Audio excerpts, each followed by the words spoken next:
ৰাজ্যবাসীৰ বাবে এটা অত্যন্ত জৰুৰী খবৰ দিব বিচাৰিছো। দুৰ্নীতি দেখিলে আপুনি অভিযোগ দিয়ক স্ক্ৰীনত দেখি থকা এই বিশেষ নম্বৰটোত।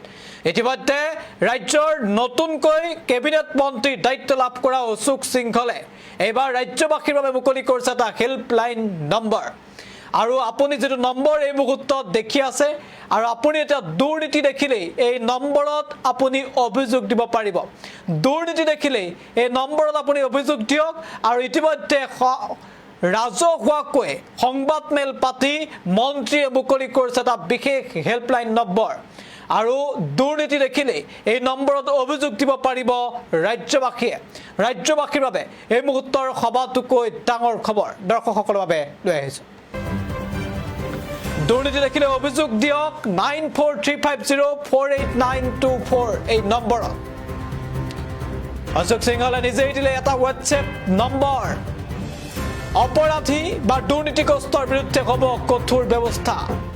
দুৰ্নীতিগ্ৰস্ত বিষয়াক 15 দিনৰ সময়সীমা বান্ধি দিলে মন্ত্ৰী অশোক সিংঘলে।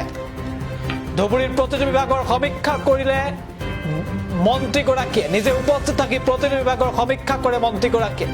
ভূমি বেদখল আৰু গৰাখহনীয়াক লৈ বিস্ফোৰক মন্তব্য কৰে মন্ত্ৰীগৰাকীয়ে। একেদৰে আইন শৃংখলা বজাই ৰখাৰ আহ্বান জনসাধাৰণলৈ মন্ত্ৰী অশোক সিংঘলৰ। দুৰ্নীতি দেখিলেই অভিযোগ দিয়ক 9435048924 এই নম্বৰত। ধুবুৰীত উপস্থিত হৈ এই হোৱাটছএপ নম্বৰ মুকলি কৰিছে মন্ত্ৰীগৰাকীয়ে। আৰু এই মুহূৰ্তত পোনে পোনে অশোক সিংঘলৰ সেই বিশেষ মন্তব্য আমি আগবঢ়াইছো। 3504894 নম্বৰটো লৈ লওক, যি দুৰ্নীতি পঠাই দিব।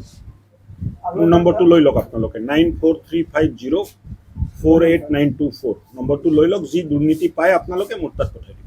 আৰু জিলাখনত মাজে সময়ে যি ধৰণৰ আইন শৃংখলাজনিত পৰিস্থিতিৰ সৃষ্টি হয়, মাজে সময়ে ধুবুৰী জিলালৈ আহিছিলোঁ। কেইবাটা ধৰ্মীয় স্থানতো মই গ'লোঁ, আশীৰ্বাদ ল'লোঁ। বৰ্ডাৰত এটা গাঁও আছে যিটো ফেন্সিঙৰ বাহিৰত আছে, তাতেও খবৰ ল'লোঁ। জ্যেষ্ঠ নাগৰিকসকলৰ লগতো কথা পতা গ'ল। আৰু জিলা বিজেপিয়ে খুব ধুনীয়া এটা মিটিং ৰাখিছিল, তাতো অংশগ্ৰহণ কৰিলোঁ। আজি ৰাতিপুৱা মেডিকেল কলেজত গ'লোঁ আৰু DC অফিচত প্ৰত্যেকটো বিভাগৰ আজি সমীক্ষা কৰা গ'ল। বহুতখিনি ইম্প্ৰুভ হৈছে বিভাগবোৰ, আৰু বিভাগবোৰ ইম্প্ৰুভ হোৱাৰ প্ৰয়োজন আছে। চৰকাৰী কৰ্মচাৰী ৰাইজমুখী হ'ব লাগিব। আৰু চৰকাৰে যিটো সংকল্প পত্ৰ দিছিলে, এই সংকল্প পত্ৰ মতে সুৰক্ষিত আৰু বিকশিত অসমৰ বাবে আমি সকলোৱে কাম কৰিব লাগিব। সুৰক্ষিত অসমৰ অৱধাৰণাত সুৰক্ষিত ধুবুৰীও আছে। ধুবুৰী যেতিয়ালৈ সুৰক্ষিত নহয়, অসমখনো সুৰক্ষিত নহয়, এই চিন্তা মই প্ৰকাশ কৰিছোঁ। সুৰক্ষিত বিকশিত অসমৰ বাবে সুৰক্ষিত বিকশিত ধুবুৰী, এই চিন্তাৰে বিভাগবোৰে কাম কৰিব লাগে। আৰু অহা দিনবোৰত আপোনালোকে চাব, বিভাগবোৰ এই চিন্তাৰে কাম কৰিব। ধুবুৰী জিলাত থকা মানুহখিনিকো মই ক'ব খুজিছোঁ, জলাশয় বনাঞ্চল বেদখল নকৰিব। যদি এইবিলাক বেদখল কৰে, তেতিয়াহ'লে বেদখল মুক্ত কৰাৰ কাৰণে আমি কাম কৰিব লাগিব। জিলাত বহুতখিনি প্ৰয়োজন আছে। অহা দিনবোৰত লাহে লাহে এই বাঞ্ছনীয় কামবোৰ আমি কৰি যাম। আইন শৃংখলা হাতত ল'লে চৰকাৰ কঠোৰ হাতৰে দমন কৰিব।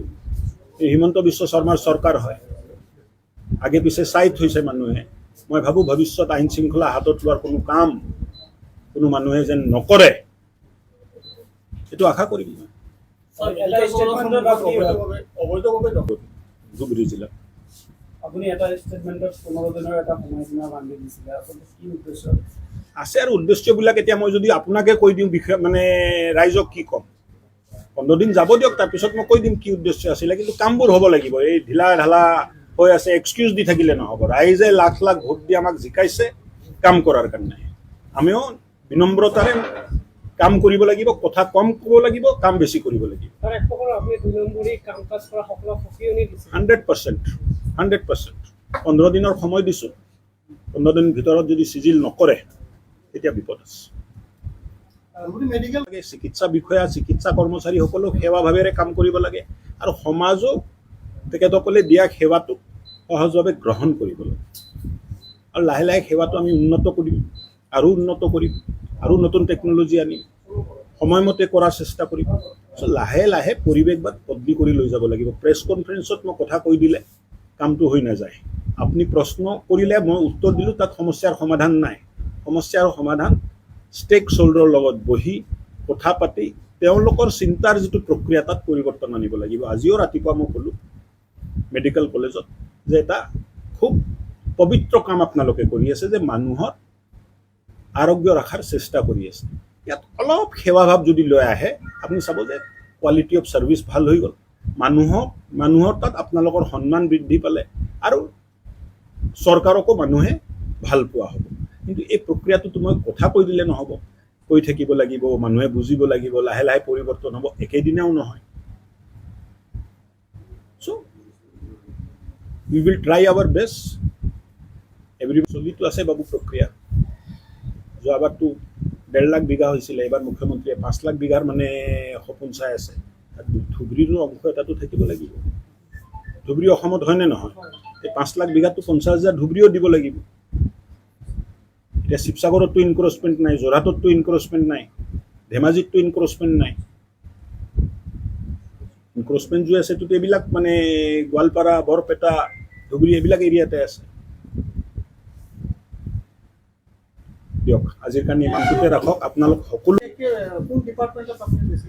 তেনেকৈ মই আঙুলিয়াই দিব খোজা নাই যে বিশেষকৈ ক'ত অসুবিধা পালোঁ। প্ৰত্যেকটো ডিপাৰ্টমেণ্টতে ইম্প্ৰুভমেণ্টৰ স্ক'প আছে। ক'ৰবাত 10% ইম্প্ৰুভমেণ্টৰ স্ক'প আছে, ক'ৰবাত 50% ইম্প্ৰুভমেণ্টৰ স্ক'প আছে। ইম্প্ৰুভমেণ্ট চবতে কৰা যায়। আজি মই কথাখিনি কৈছোঁ। 3 মাহ সময় লৈছে, 100 দিনৰ সময় লৈছে। 100 দিনৰ ভিতৰত এই মানুহখিনিয়ে নিজৰ নিজৰ কাম কৰিব। 100 দিন পিছত আকৌ সমীক্ষা